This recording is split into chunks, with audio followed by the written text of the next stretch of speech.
പറയാൻ പോകുന്നത് മദ്യനിരോധനത്തിനെ കുറിച്ചാണ്. മദ്യത്തിന്റെ ദൂഷ്യഫലങ്ങൾ കേരളത്തിൽ വർദ്ധിച്ചുവരികയാണ്.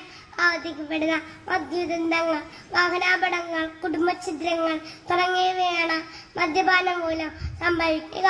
കൊലപാതക ദുരന്തം, വീഞ്ഞൻ ദുരന്തം, വൈപ്പിൻ ദുരന്തം, ഇവയെല്ലാം വിഷമദ്യം കഴിച്ച ആളുകൾ മരിക്കുകയും നിരവധി ആളുകൾക്ക് ഭാഗികമായോ പൂർണ്ണമായോ അംഗവൈകല്യം ഉണ്ടാകുകയോ കാഴ്ച നഷ്ടപ്പെടുകയോ ചെയ്യുന്ന ദുരന്തങ്ങളാണ്.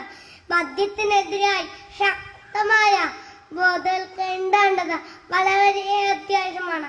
ഇന്ന് മദ്യം ഉപയോഗിക്കുന്ന എണ്ണം ക്രമേണ കൂടി വരികയാണ്.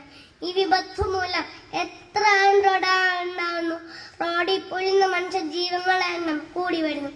ഇന്ത്യയിലെ വിവാഹമോചനത്തിൽ 50% മദ്യപാനം മൂലം നടക്കുന്നതാണ്. മദ്യം കുടുംബജീവിതത്തിൽ സ്വരക്കേടുകൾ ഉണ്ടാക്കുന്നു.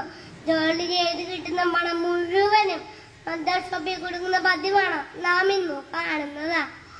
മദ്യപാനം ആരോഗ്യത്തിന് ഹാനികരം. മദ്യപിച്ച് വണ്ടി ഓടിക്കുന്നത് ശിക്ഷാർഹം എന്നീ മുദ്രകൾ മദ്യക്കുപ്പലിൽ പതിച്ചിട്ടുണ്ട്. എന്നാൽ അത് പ്രാവർത്തികമാക്കാനുള്ള വിവേകം ഇല്ലാതെയായിരുന്നു. മദ്യപാനം മാനവതയുടെ ലക്ഷണമായി കരുതുന്നവരാണ് ഇന്നത്തെ ചെറുപ്പക്കാർ. ആദ്യമേ രസത്തിൽ തുടങ്ങും, ക്രമേണ അതിനടിമപ്പെടുന്നു. ഇത് നമ്മുടെ സമൂഹത്തെ വലിയൊരു വിപത്തിലേക്കാണ് നയിക്കുന്നത്.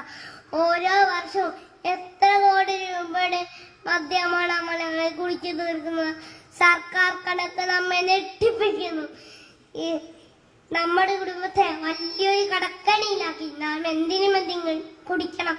നാം ഓരോരുത്തരും ചിന്തിച്ച് മദ്യം കഴിക്കില്ലെന്ന് തീരുമാനിക്കണം. മദ്യം വിഷമാണ്, അതുണ്ടാക്കരുത്, കൊടുക്കരുത്, കുടിക്കരുത് എന്ന് ശ്രീനാരായണ ഗുരുവിന്റെ സന്ദേശം നാം ഓരോരുത്തരും പ്രാവർത്തികമാക്കാൻ നമുക്ക് കഴിയണം.